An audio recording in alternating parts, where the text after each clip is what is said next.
ती पत्रिका. हो मामा मामा थांबा थांबा थांबा. आता काय झालं?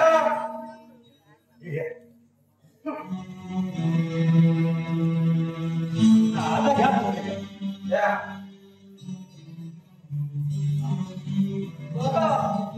येतो.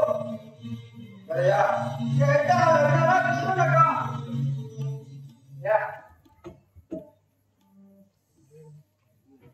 शुभदा आणि राजेश. हा दादा बघू पत्रिका. दादा आधी मला दाखवा. दादा दादा आधी मी वाचणार. दादा आधी मी वाचणार. थांबा. देतोय, सर्वांना देतोय. लग्न पत्रिका वाचणारे वाचक आहे हे आजच कळले मला. देतो.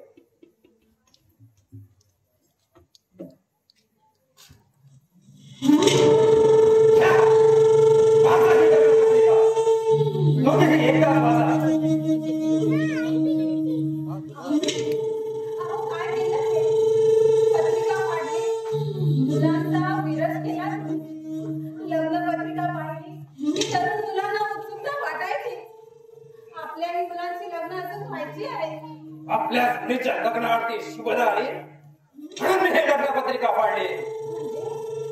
देवाचा हात मला राजेश हाती द्यायचा होता. एका थोडा मुलाचं स्थळ होतं ते. उलट आई साहेबांनी विमलला सून म्हणून पसंत केली होती. पण मध्येच हा शुभदेचा अडथळा आला. मी विमलला राजेशच्या संसाराची मालकी बनण्यासाठी बरेच आपल्याला पावसाला मागे घ्यावं लागला. मैत्रिणीनेच मैत्रिणीचा गळा कापला. समजलं? माझा बेत नीट पार पडण्यासाठी बायकोच्या